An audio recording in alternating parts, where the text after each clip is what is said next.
Ciao a tutti ragazzi e ben ritrovati in questo nuovo video.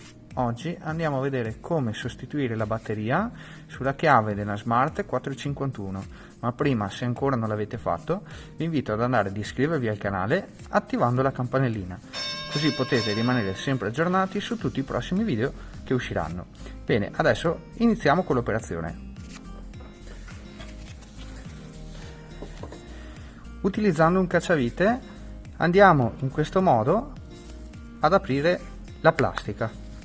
Operazione facilissima. Aperta, una volta aperta troviamo la batteria.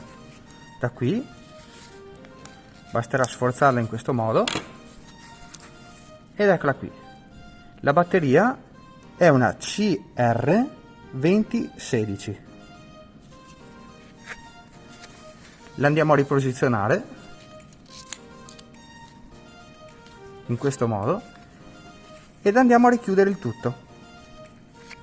Ci basterà premere. Bene, e l'operazione è stata eseguita.